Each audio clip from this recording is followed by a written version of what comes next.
Catus Maximus here. Let's get through this Powr-Kraft set of 6-inch slip joint pliers. One of the most copied tools in the world.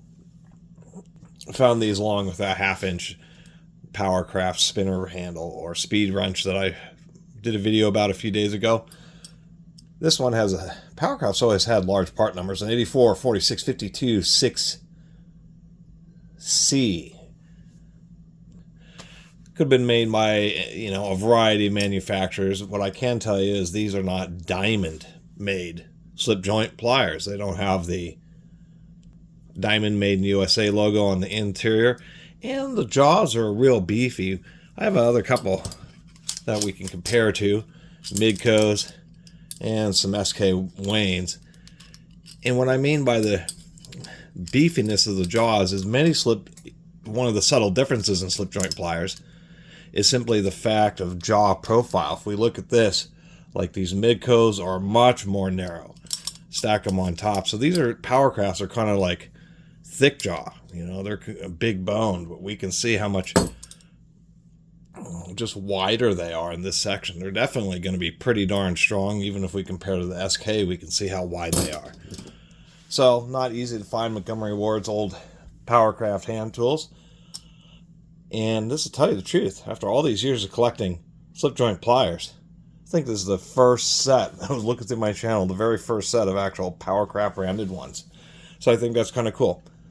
They're very thick, once again, and that kind of is a slight disadvantage. The reason for that is because having slightly narrower tips, this allows you to get in a little bit tighter areas, a little bit less bulky, and it's not like you're going to be squeezing so hard on a pair of 6-inch pliers that you're actually risking snapping the jaws off, I guess would be the impetus to that.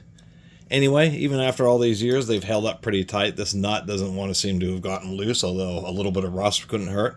Decent chrome plating, because we can see how the nut is fairly rusted on both sides, but it hasn't really infected the chrome plating on the two wrench halves. It's even better looking at it this way. It's even better. So decent chrome plating, just a nice old school set of pliers. Has the kind of quilted pattern handle, which may help indicate who actually made that.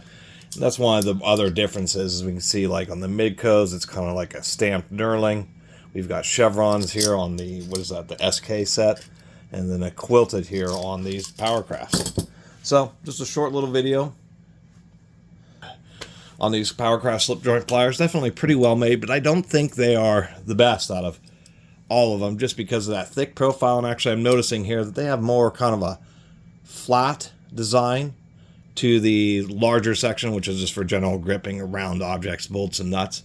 Many times, like on these SKs here, it's slightly curved, slightly rounded, just so it grips those nuts and bolts and screws and various other things a little bit better than the flat ones will. So I'll have to say that it's neat to have them, but they're certainly not a pair of diamonds, much less SKs or a variety of other brands, but nonetheless super cool to add these to the slip joint plier collection. A great thing to collect is tools, because they're just, they're a dime a dozen. People do not care when they see just, a super common set of pliers. And so whenever these, they show up in junk store bins or a garage sale, little bins of random tools, so many times there's actually a cool brand in there, because they're just seen as just throwaway tools, and a lot of times they're not. And one day I'll do a whole massive comparison of all my slip joint pliers. I probably have 50 pairs of these things across brands and sizes. Anyway, see you next time.